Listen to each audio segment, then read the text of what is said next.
అండి ఇది దీంట్లో అసలు ముళ్ళు ఉండవంట, మెత్తగా ఉంటుంది, చాలా మెత్తగా ఉంటుందండి. నేను తిన్నాను కూడా ఇంతవరకు. మటన్ పీసు ఎలా ఉంటుంది అలా ఉంటుంది అన్నమాట. ఇది కొద్ది కాస్ట్ ఎక్కువ. మాకు ఈ మొక్క వచ్చేసి 150 రూపాయలు పడిందండి. ఇది కొంచెం తింటే బెనిఫిట్ ఎక్కువ ఉంటాయి, అందుకనే తీసుకున్నాను. హాయ్ అండి, ఇప్పుడు మనం ఏం కూర చేసుకుందాం తెలుసా? పండుగప్ప చింత చిగురండి, సూపర్ కాంబినేషను.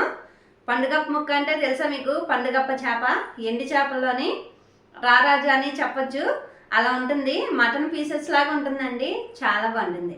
నేను తిన్నాను ఆల్రెడీ కూడా, అందుకని ఇప్పుడు మీకు ఈ వీడియో అయితే చేసి చూపించాలనుకుంటున్నాను. ఇదిగోండి, అసలు ముళ్ళే ఉండవు, చాలా బాగుంటుంది. చింత చిగురు, దానికి కాంబినేషన్గా చింత చిగురు సూపర్ ఉంటుంది.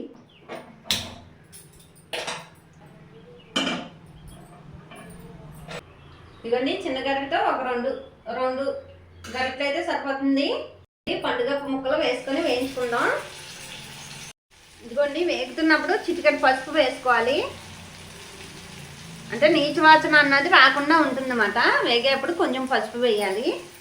కానీ ఇదిగోండి, లేయర్గా చూసారా ఎలా ఉందో? మటన్ పీసెస్ లాగా ఉంది. చాలా హెల్త్ కూడా చాలా మంచిదండి ఇది, అందుకని తీసుకున్నాను అనమాట. వేగిపోయినాయండి, తీసేద్దాం పక్కకి.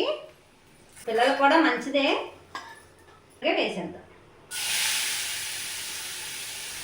ఇదిగోండి, ఈ లోపల ఈ మగ్గే లోపల చింత చిగురు ఉంది కదా, ఇది కొంచెం దంచుకుందాము. అంటే ఎలా వేస్తే ఆకులాగులానే ఉంటుంది, కొంచెం దంచుకొని వేసుకుంటే బాగుంటుంది. ఉల్లిపాయలు మగ్గుతున్నాయి కదండి, ఇప్పుడు ఉప్పును కొద్ది పసుపు వేసుకుందాం.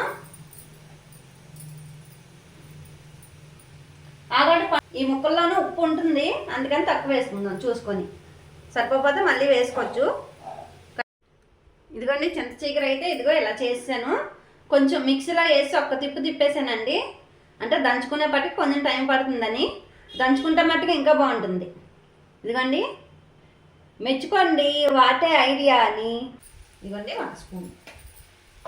ఇదిగోండి, ఇవి వేసేద్దాం. చింత చిగురు కూడా వేసేద్దామండి. ఇదిగోండి చింత చిగురు, ఇదిగోండి చక్కగా మగ్గింది. ఇదిగోండి చింత చిగురు కొంచెం మెత్తగా చేసుకుని వేసుకున్నాం కదా, మగ్గింది. పోసాను, 1/2 లీటర్ ఉంటాయి పోసాను, ఎందుకంటే ఒకరేమో కరివేపాకు.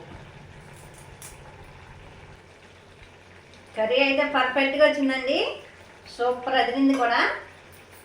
ఇంకా మనం గ్యాస్ ఆఫ్ చేసేసుకుందాం. Okay, gas off.